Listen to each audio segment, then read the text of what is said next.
एक arm force की pay slip में काफी सारे अलाउंसेस होते हैं एंड कुछ डिडक्शन भी होती हैं। सो आज की वीडियो में हम लोग समझ के चलेंगे कि कौन कौन से अलाउंस आपके कितने एग्जम्प्ट होते हैं एंड जो आपकी डिडक्शन हुई है क्या उसकी आपको इनकम टैक्स एक्ट के अंदर डिडक्शन मिलती है या नहीं मिलती है। मैं श्री अभिषेक अवस्थी आज आपको बताने वाला हूं कि आर्मी पर्सन के केस में कौन सी एग्जम्पशंस एंड डिडक्शन कितनी अलाउड होती हैं। तो सबसे पहले हमको यहां पे ये समझना है कि टैक्सेबिलिटी किस केस में आती है और किस केस में एग्जम्प्ट होता है, आपका जो इनकम कंपोनेंट का पार्ट होता है। ठीक है, सो बेसिक पे, एमएसपी, डीए और ग्रेड पे आपका फुल्ली टैक्सेबल होता है। इसके अंदर कोई भी एग्जम्पशन आपको अलाउड नहीं होती है। पेंशन वाले केस में ये काफी क्वेरीज आ रही थी, मैंने 2 वीडियो इसके ऊपर ऑलरेडी डाल रखी है आर्मी पर्सन के केस में।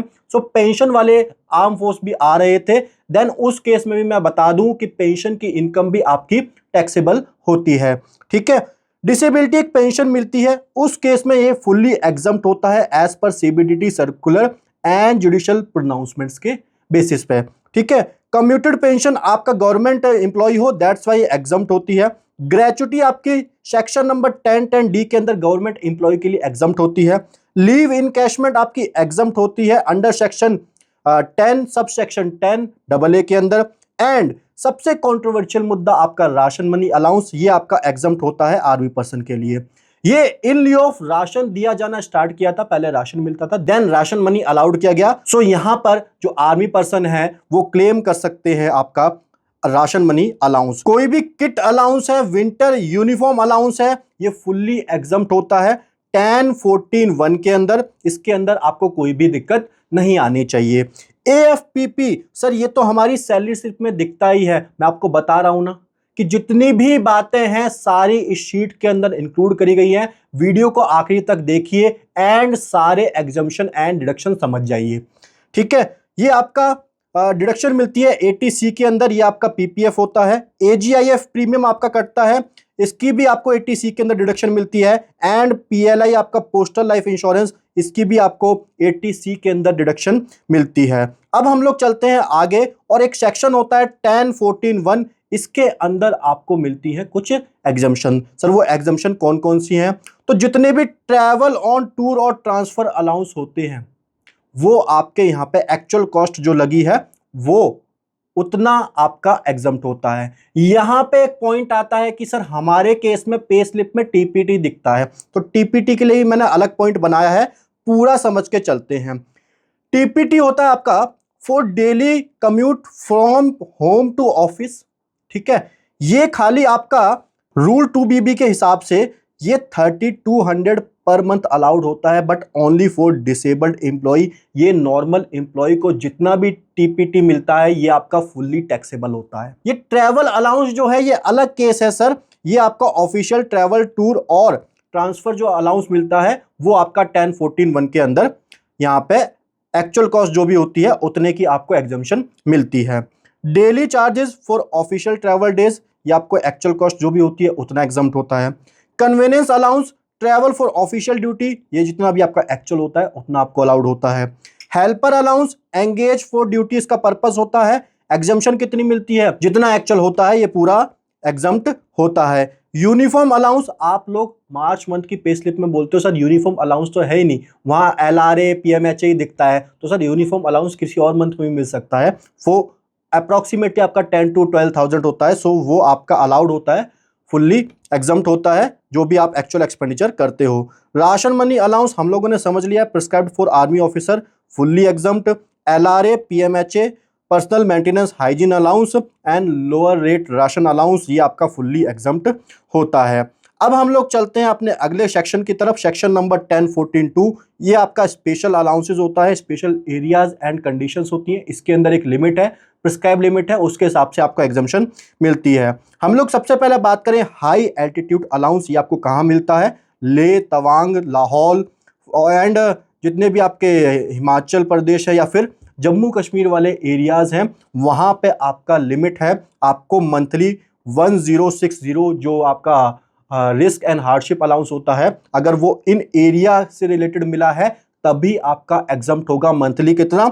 1060। ठीक है, ये मैंने यहाँ पे ही मेंशन कर दिए हैं आपके सारे हाई एल्टीट्यूड वाले, फील्ड एरिया वाले, यहाँ पे आप लोग आराम से देख सकते हो। इसके अलावा आपको प्रॉपर एड्रेस चाहिए तो rule number 2BB income tax portal से निकाल लीजिए। अदरवाइज ये वाली शीट भी और इससे पहले भी जितनी भी वीडियो बनी है सारी शीट एंड रूल मैंने अपने टेलीग्राम चैनल पे डाल रखे हैं, आप लोग वहां से देख के चलिए। प्रॉपर एड्रेस भी आपको मिल जाएगा कि इस पर्टिकुलर एड्रेस पे ये वाला सेक्शन एप्लीकेबल होता है एंड इतना जो मनी है वो एग्जम्पशन मिलती है।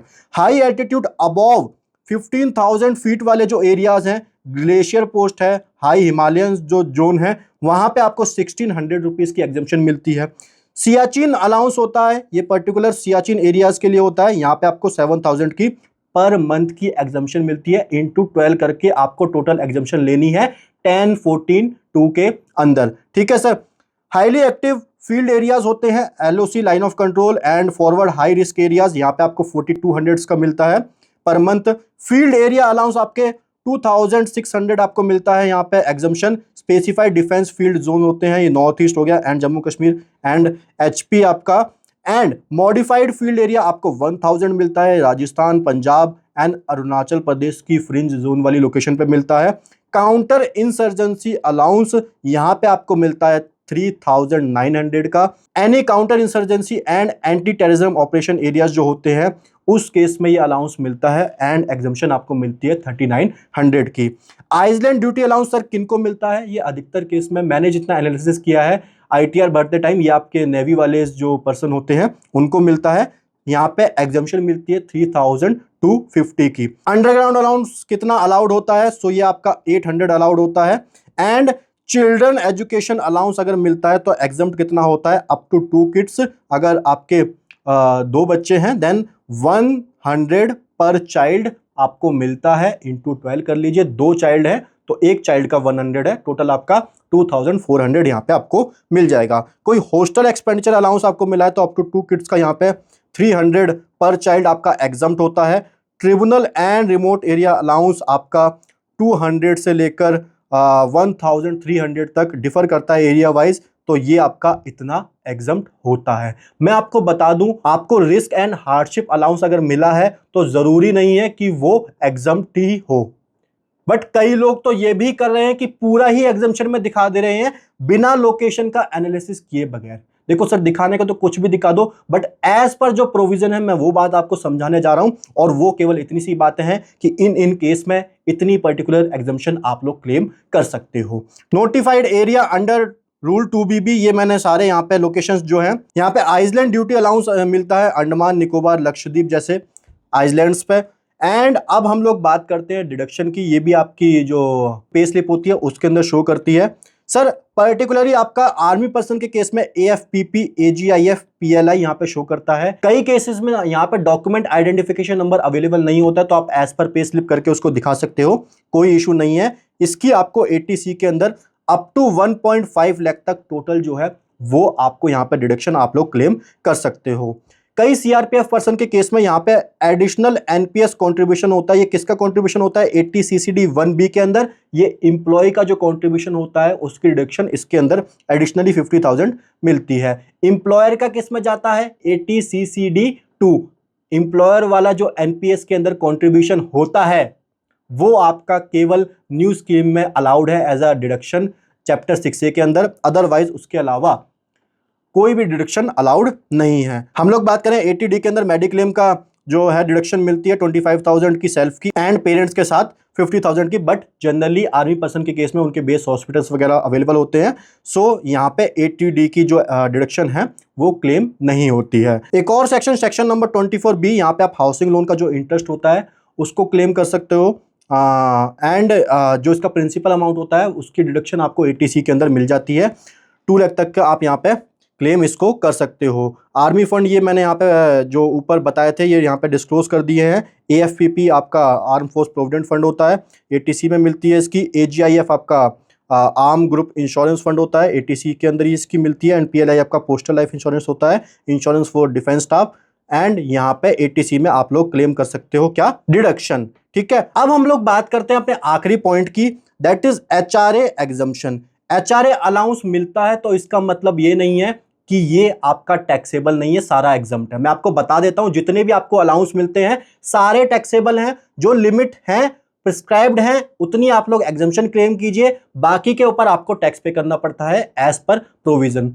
रिसेंट वीडियो में मैंने पूरा क्लियरली बताया था ऑनलाइन फाइलिंग के टाइम पे कैसे हमको रेंट पेज वगैरह दिखाना है, एचआरए का जो शेड्यूल है फाइल करना है। बट इसके अंदर लोगों को ये चीज समझ में नहीं आई कि एक्चुअल रेंट होता क्या है। सर एक्चुअल रेंट भी समझाने की जरूरत है तो ये बहुत ही बड़ी बात है, बट फिर भी मैं आपको समझा देता हूं। जो एसएससी होता है वो एक्चुअल में जो पे करता है रेंट रहने के लिए, देन उस केस में आपको एचआरए की एग्जम्पशन अलाउड होती है, अदरवाइज एचआरए की एग्जम्पशन आपको अलाउड नहीं है।